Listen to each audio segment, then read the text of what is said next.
What if, instead of going about life stressed, detached, and scared, we could simply do less, but better?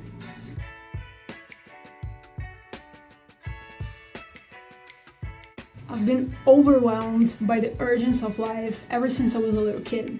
People's expectations and my anxious mind contrast with my poor memory and terrible time management skills, which, among other things, led to generalized anxiety and deep depression from early on. Maybe your childhood wasn't as chaotic as mine, but I'm sure you can relate to this feeling that no matter what you do, it simply won't be enough. Despite doing your best, you see a mountain of uncompleted tasks ahead, and it just keeps growing. It's like you're running as fast as you can, but each time you blink, the finish line is farther and farther away. Your life is suddenly a race that's impossible to win. But should you even be competing? Did you ever sign up for this never-ending pile of tasks that has taken over your life? I didn't. This brings us to my first question. What if we could simply do less, but better? That's the philosophy behind McKeown's book, Essentialism. A rather compelling statement in a world taken by the capitalist view of life, where doing more and faster is always expected.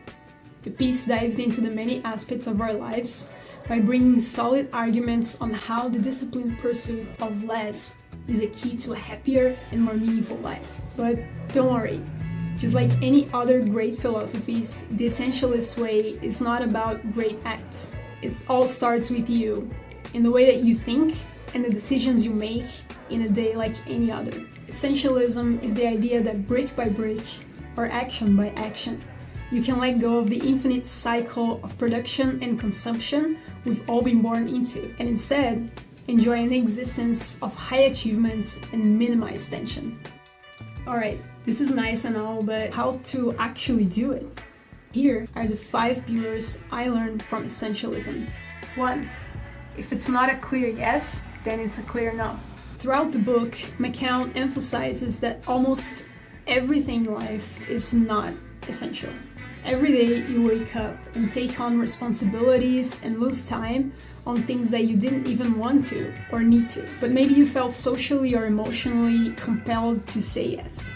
That is why you must practice saying no fast and yes slow. If you have to talk yourself into a task that seems pointless, it likely is, at least for you. I mean, nobody likes to go to the gym, but it's not pointless. Going out of your comfort zone to please a lazy coworker that gives you all the worst tasks and still takes all the credit is, at the risk of sounding cliche, work smarter, not harder, you know? And sure, this will make you less popular. That's why you probably haven't done it. That's why none of us do. But McKeown states that the trade-off for this discomfort is respect. From others, and especially from yourself. So next time you're deciding between something, remember, if it's not a clear yes, number 2, define your priority or someone else will do it for you. If you want to go after a promotion, take off the nomad lifestyle, or simply become more focused and productive when studying, you have to make decisions that take you closer to that goal. So before deciding whether to say yes to a task that might divert you from your course, detach the requests from the person or the relationship you have with the person asking you. I mean, you love your friend, right?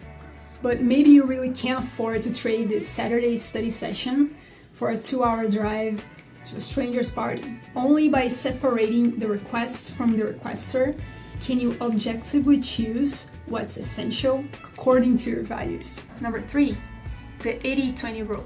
This phenomenon, also known as the Pareto principle, states that 20% of your work will account for 80% of your results. According to McKeown, once you have your priorities straight, you should identify the major obstacle keeping you from achieving your goal and solve that.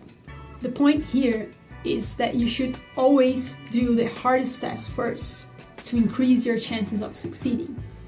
Number 4, done is better than perfect. As a professional in self-criticism, I usually don't complete new personal projects. The more I like an idea, the higher are my expectations for it to be perfect, and the sooner I sabotage myself. With so many references jumping in your faces every day on social media, this rule must be taken as a mantra.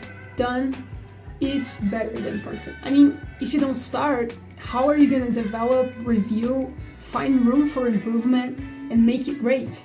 This is actually a note for myself. The book encourages to focus on an MVP, or minimum viable progress, arguing that putting the work for even 5 minutes each day will get you closer to reaching your goal than a full day of productivity every 6 months. After all, consistency and repetition are tools much more powerful than we'd like to admit. 5. You are your biggest asset.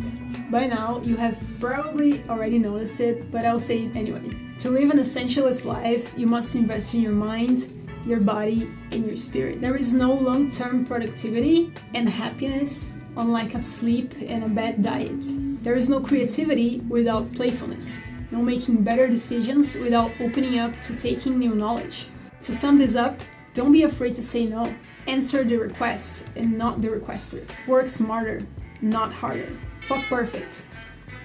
Just start and go from there. Invest in yourself like you are the most valuable thing in your life, because you are.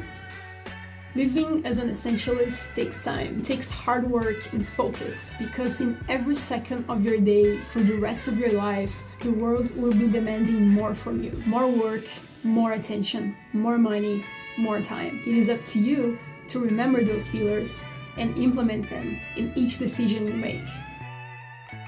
Brick by brick, remember?